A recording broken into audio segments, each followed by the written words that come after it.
क्या आपको पता है कि पूरे महाभारत के युद्ध में ना सबसे दर्दनाक मृत्यु किसकी हुई थी? सबसे दर्दनाक मृत्यु हुई थी अभिमन्यु की। ऐसा कोई योद्धा नहीं था जिसने अभिमन्यु के ऊपर प्रहार ना किया हो।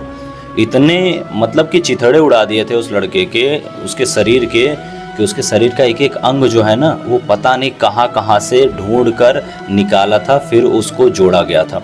और जब अंत समय था ना तो सब रो रहे थे, लेकिन उस परिस्थिति में भी भगवान श्री कृष्ण प्रसन्नता के साथ, एकदम शांत स्वभाव के साथ सब कुछ देख रहे थे। और तभी आज पहली बार भीम कुछ बोले भगवान श्री कृष्ण से।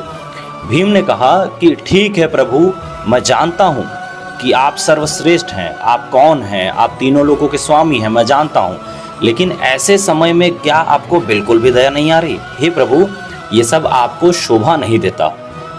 और भीम ने कहा कि मेरे घर का चिराग इतनी निरहता से, बुरी तरीके से इस युद्ध में मार दिया गया, और यहाँ पर प्रभु आप खड़े खड़े मुस्कुरा रहे हैं। और तभी भगवान श्री कृष्ण ने भीम से कहा कि भैया भीम, आपकी बात बिल्कुल उचित है, बस थोड़ी सी दृष्टि का मात्र सा फर्क है। भगवान श्री कृष्ण ने कहा कि भैया भीम, मैं जानता हूँ कि आपने अभिमन्यु को युद्ध में हारता हुआ देखा, आपने उसके ऊपर प्रहार होता हुआ देखा, आपने उसके जख्मों को, उसके चोटों को अच्छे से सहन करते हुए देखा, उसके ऊपर 1 घंटे तक प्रहार होता रहा, मैं जानता हूँ।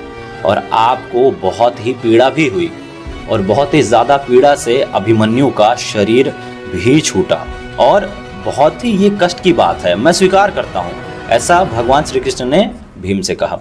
लेकिन भगवान श्री कृष्ण ने कहा कि भीम, ये आपकी दृष्टि है, और अगर मैं अपनी दृष्टि से कहूँ तो आप भी मुस्कुरा जाओगे। और तभी भीम बोले कि भगवान, आपकी दृष्टि क्या है, मुझे बताओ।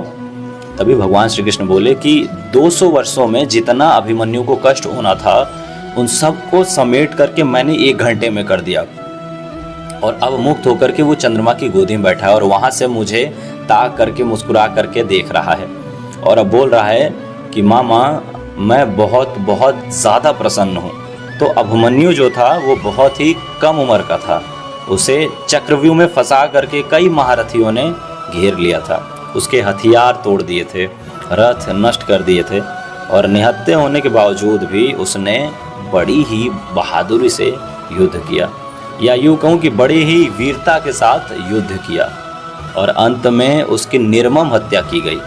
तो भगवान जो करते हैं ना, उसके ऊपर कभी भी संशय मत करना कि क्यों कर रहे हैं, क्योंकि वो हमारी सोच से लाख